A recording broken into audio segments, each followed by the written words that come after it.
L'achat d'une propriété est une étape importante dans la vie d'une personne. Il nécessite beaucoup de planification et de recherche. C'est aussi une opération financièrement lourde, jeu de mots, qui risque d'entamer vos économies.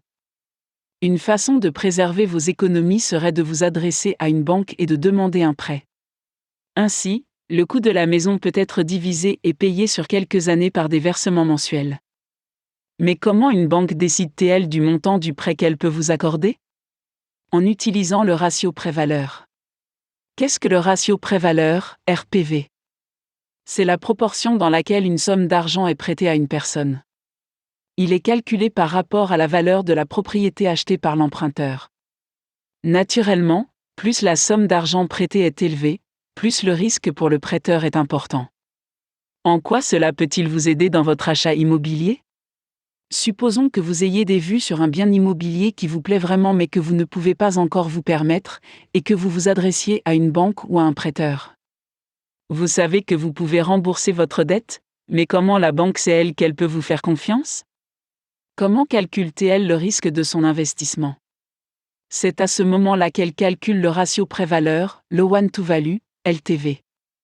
Si vous n'avez besoin d'emprunter qu'une petite partie de l'argent et que vous pouvez rassembler le reste vous-même, votre ratio LTV sera plus faible. Cela indique à la banque que votre situation financière est solide et que vous pouvez rembourser votre dette confortablement. Sachant cela, la banque vous fera payer un taux d'intérêt moins élevé. Mais si la banque doit assumer une part plus importante de votre investissement, le taux d'intérêt sera plus élevé et vous devrez peut-être fournir une garantie. Que faire si vous avez plusieurs prêteurs? Parfois, il se peut que vous ne souhaitiez pas emprunter la totalité du montant à payer auprès d'une seule source. Dans ce cas, vous pouvez emprunter à plusieurs sources, même pour une seule propriété. Les prêteurs estimeront alors le rapport prêt-valeur combiné en totalisant l'argent emprunté auprès de toutes les sources.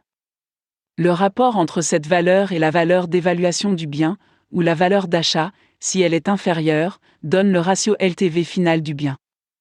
En conclusion, un ratio LTV élevé entraîne des taux d'intérêt plus élevés sur le montant emprunté et peut être difficile à rembourser. Ainsi, afin de bénéficier des meilleures offres possibles lors de votre demande de prêt immobilier, essayez de réduire votre ratio LTV personnel.